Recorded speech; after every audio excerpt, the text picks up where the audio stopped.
that really, when you think of like having a good time like at Buffalo shows, like this is the moment. Like you're like, this is why I make music.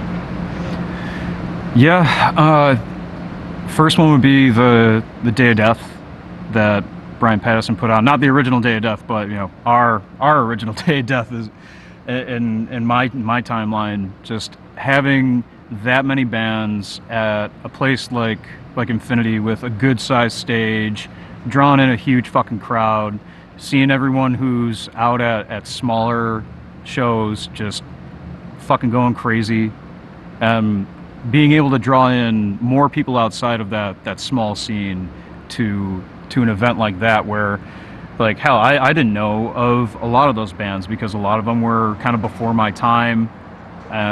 It's the shit that Brian was into, and he was able to make a really great event out of it, and probably introduce a ton of new people to the bands that we had here in Buffalo at the time, and the classic fucking rockers that he brought on to that show too. It was huge fucking turnout and just a fucking great time.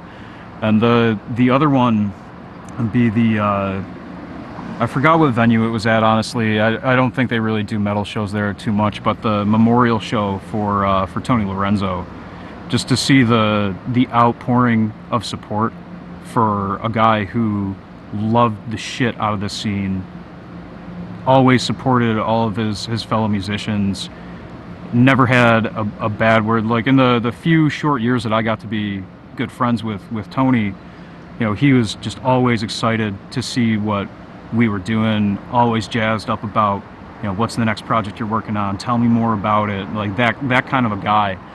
And for him to die so suddenly like that, like it fucked up a lot of people, and the amount of support that came out to that show, and to be able to be up there on stage with friends, just remembering his life and getting to celebrate what a fucking tremendous person he was amazing. And that definitely hammered home to me like how fucking much people care about each other in this scene, because a lot of the times with metal folks it gets super fucking kind of glitchy, right? Like this group doesn't really talk to that group too much, and I'm guilty of that shit myself. Like I kind of regret not getting out to Rochester more, and not getting to more local shows. But I mean, life gets in the way of that shit. But I think if there's one thing that Tony was a great example of, it's just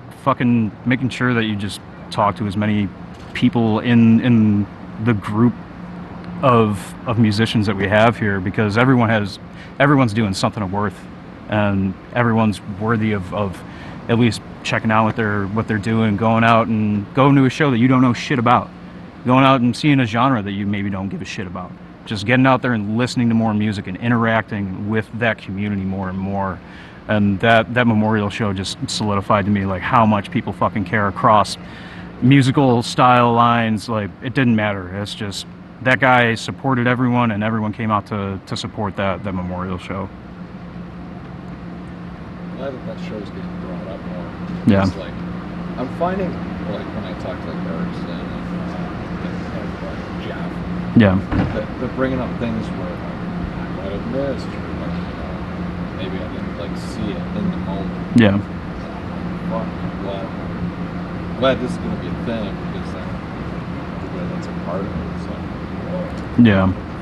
And I'm sure you'll see the same kind of outpouring of support for James Hallenbeck too, because he was just such a kind, welcoming, and supportive person.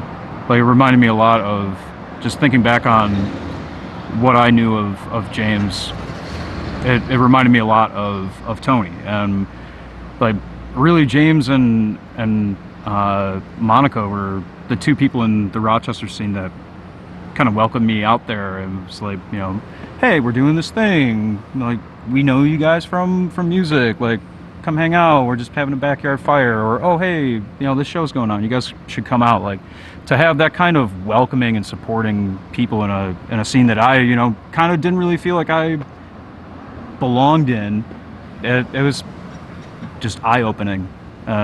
That's that's the type of person that I will remember him being, is just that super supportive, like interested in what you're doing kind of a person. So the last thing I ask you is, how would you describe like a healthy scene? How would you relate this to It doesn't really have to be shows all the time. I think I kind of go for quality over quantity when it comes to that kind of shit. I'd rather have, you know, a good set once every, however long, than just be farming out shit all the time and maybe not have the best shows going on. But for smaller scenes like Buffalo and Rochester, I think the exchanging of bands is so huge. When we were first coming up, we'd go and play Rochester pretty frequently. We'd have bands from Rochester out in Buffalo pretty frequently. So that's the thing with playing this kind of music in the United States, is that the country is so fucking big that your large hub cities are so far spread out that you need to rely on being able to draw bands from surrounding cities. And that's having Rochester a skip down the thruway has been a big help for us. And I'm sure the amount of bands from Buffalo that play out there, it's the same deal for them, and it helps keep things at a good variety too. So you're not just seeing the same local bands over and over and over again, which is fine. Like, I'll go support my friends whenever the fuck they're playing, try to support whatever local stuff is going on, whether that be Jeff putting on a show that I don't know any of these fucking bands, but I'm going to come out and support Jeff just because he's one of the guys keeping this shit alive. And I'd say the same for Oz and Rochester. There's certain people that I'll just go to support them knowing nothing about the bands, because I know that it's important for those people to continue to do what they're doing. And that exchange of people and bands between those two cities has helped keep it thriving.